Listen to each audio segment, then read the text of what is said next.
Thanks for joining us for Religious Hard Talk. I'm Ian Boyne. They are back.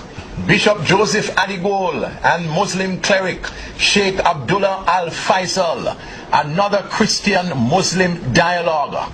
Another Christian-Muslim debate. This is your premier forum, in fact the only forum in the Jamaican media for uninhibited religious discourse. This is where you can get a variety of opinions, where opinions contend, where 100 flaws. Salvation in Islam, can you express what salvation is in Islam? Yes, I will explain. Tell me. Salvation in Islam, as the Prophet Muhammad said, is in you, the human being, worshipping the Creator without associating partners unto him. So salvation in Islam is monotheism.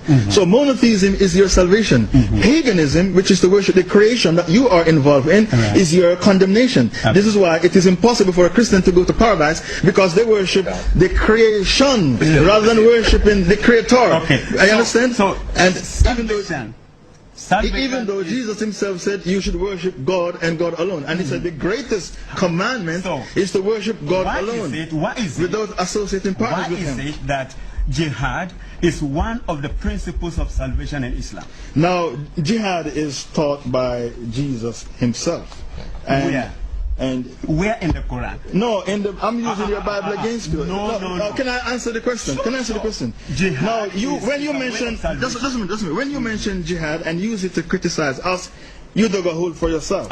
Because Jesus said, can I answer your question? Jesus said about jihad, he himself believed in it. Jesus said, bring my enemies here and kill them in front of me. Where? Luke 19 verse 27. Luke 19 verse 27. Find it. Bring my enemies here. He said, all the people who refuse to accept me as their king, bring my enemies all in front of me. You understand? Luke 19 verse 27. And kill them. The problem with the Christians is that we the Muslims know the Bible more than you. Read that out of your Bible here, Bishop. Luke 19 27. So when you criticize us about jihad, you trap yourself, because Jesus, he preached jihad. Read it. Enemies which will not accept that I should reign over them, bring either and slay them before me. That's right. You did not know that was in the Bible. You don't know the Bible. You don't know the Bible. No, that's your problem. You don't know the Bible. You know. So by criticizing us about jihad, you trap yourself and you can't get away from it. Do you know? Jesus preached jihad. Jesus was not a soft person. He preached jihad.